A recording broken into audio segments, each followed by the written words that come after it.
सतलोक आश्रम मैनेजमेंट हरियाणा ने इन दिनों एक पुस्तक छापी है, सरासर अन्याय।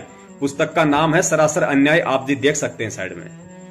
इस पुस्तक के पेज नंबर 5 से 10 के बीच में यदि आप पढ़ेंगे तो आपको दिखाई देगा कि इन लोगों ने जज अजय पारासर और देशराज चालिया पर आरोप लगा रखा है कि जज अजय पारासर ने 6 करोड़ और देशराज चालिया ने, ये देशराज चालिया वो है जिसने सतगुरुदेव जी को 2 मुकदमों में उम्र कैद की सजा सुनाई है, 429 और 430 में, जिसमें एक मुकदमा तो था आश्रम में जो 5 मौतें हुई थी वो, और दूसरा मुकदमा था जो दिल्ली का एक भगत था बदरपुर से मीठापुर का शिवपाल, जिसकी पत्नी की मौत हुई थी।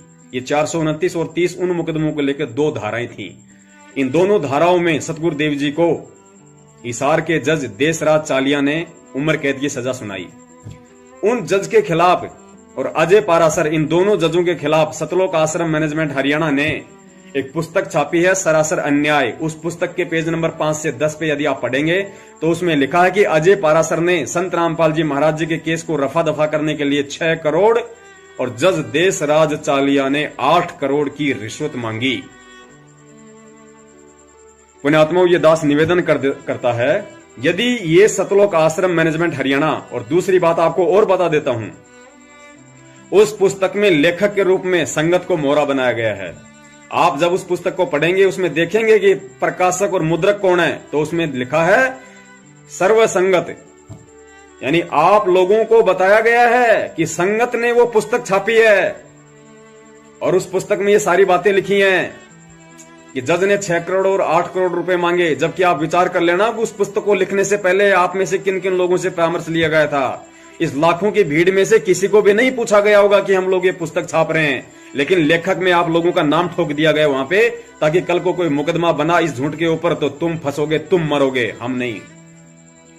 अब ये दास निवेदन करता है, यदि इन लोगों ने उन दोनों जजों के ऊपर रिश्वत लेने का घटिया आरोप लगाया है तो मैं निवेदन करूंगा कि वो सबूत भी पेश किए जाएं। इन्होंने उस पुस्तक में तो वो सबूत नहीं लिखे, पुस्तक में केवल इन्होंने इतना लिखा है कि विश्वसनीय सूत्रों से पता चला है कि जज देशराज चालिया ने 8 करोड़ और अजय पारासर ने 6 करोड़ की रिश्वत मांगी। तो मैं निवेदन करता हूं सतलोक आश्रम मैनेजमेंट हरियाणा से और इस सर्व साध संगत से जो आंख मीच के चल रही है, वो सबूत पेश किए जाएं जो इन्होंने उन जजों के ऊपर आरोप लगाए हैं। वो कौन व्यक्ति है जिसके माध्यम से उन दोनों जजों ने रिश्वत की राशि मांगी, किसके माध्यम से उन जजों ने सतलोक आश्रम मैनेजमेंट हरियाणा से संत रामपाल जी महाराज जी के मुकदमों को रफा दफा करने के लिए 8 करोड़ की रिश्वत मांगी। उस व्यक्ति को सामने पेश किया जाए, क्योंकि हम भगत हैं और यदि हमने कोई बात लिखी है तो उस बात को प्रमाणित करने के लिए, उस बात को सामने रखने के लिए हमें घबराना नहीं चाहिए, डरना नहीं चाहिए, क्योंकि भगत वही बात कहेगा जो सबूत आधारित होगी। हवा में तीर नहीं मारता भगत।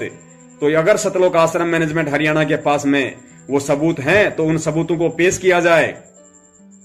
अगर सतलोक आश्रम मैनेजमेंट हरियाणा के पास वो सबूत नहीं है तो किस आधार पे इन लोगों ने उन जजों के खिलाफ ऐसी घटिया बातें उस पुस्तक में लिख के उनको भड़काने की कोशिश की है, हरियाणा प्रशासन को भड़काने की कोशिश की है, जुडिशरी को भड़काने की कोशिश की है।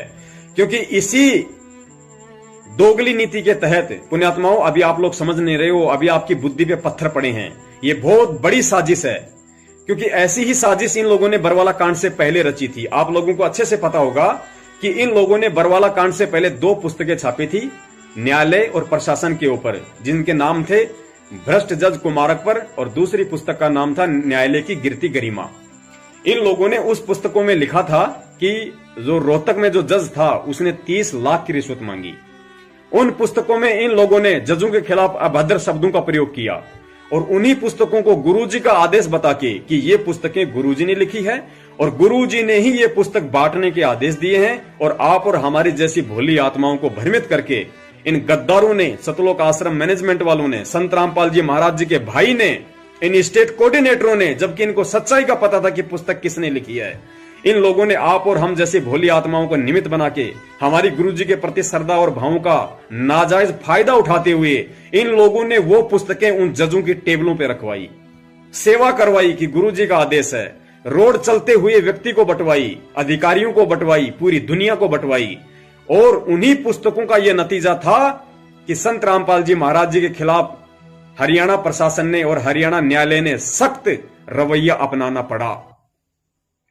और जो आज संत रामपाल जी महाराज जी को 2-2 मुकदमों में आजीवन उम्र कैद की सजा हुई है, ये उन्हीं 2 पुस्तकों का नतीजा था जो इन लोगों ने जुडिशरी को भड़काया था।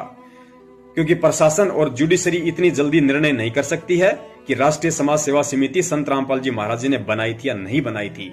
सतलोक आश्रम का मुखिया संत रामपाल जी महाराज जी थे प्रशासन की नजर में, इसलिए प्रशासन दोषी संत रामपाल जी महाराज जी को ही मानेगी हर हालत में।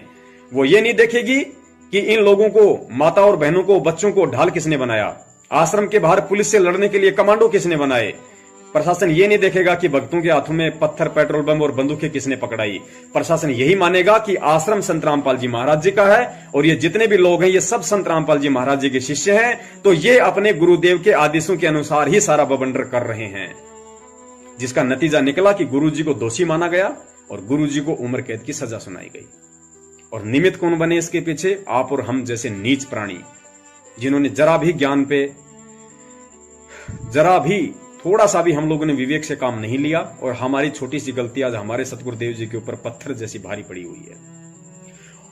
और उस घटना से सबक ना लेते हुए आज फिर से हम वही गलती करने जा रहे हैं। उम्र कैद की सजा तो उन पुस्तकों ने करवा दी, मैनेजमेंट की गलतियों ने करवा दी, हमारी अंधता और अंधविश्वास ने करवा दी। और आज हम क्या कर रहे हैं? आज हम उसी पुस्तक की सेवा कर रहे हैं, सरासर अन्याय नाम की पुस्तक की, जिनमें उन जजों के खिलाफ 8 करोड़ और 6 करोड़ की रिश्वत का आरोप लिखा हुआ है। और उन पुस्तकों को हम न्यायालयों में बांट रहे हैं, उन पुस्तकों को हम दुनिया में बांट रहे हैं, जबकि सबूत हमारे पास में कोई नहीं है। ना कोई ठोस प्रमाण है कि उन्होंने किसके माध्यम से पैसे मांगे, कब मांगे, क्यों मांगे, कैसे मांगे, किसी के पास कोई सवाल जवाब नहीं है। विश्वसनीय सूत्रों से पता चला, विश्वसनीय सूत्रों से पता चला। अरे नालायको, वो विश्वसनीय सूत्र कौन है? तुम्हारा साला है, तुम्हारा जीजा है, तुम्हारा जवाई है, तुम्हारी पत्नी है, तुम्हारे बाल बच्चे हैं, जिनके माध्यम से उन जजों ने 8 करोड़ रुपए तुम लोगों से मांगे थे गुरु जी को बाहर निकालने के लिए। अगर है तो सबूत पेश करो। नालायको, गधो, तुम लोग क्यों सारे उल्टे कर्म करते हो? तुम लोगों को कोई नहीं जानता।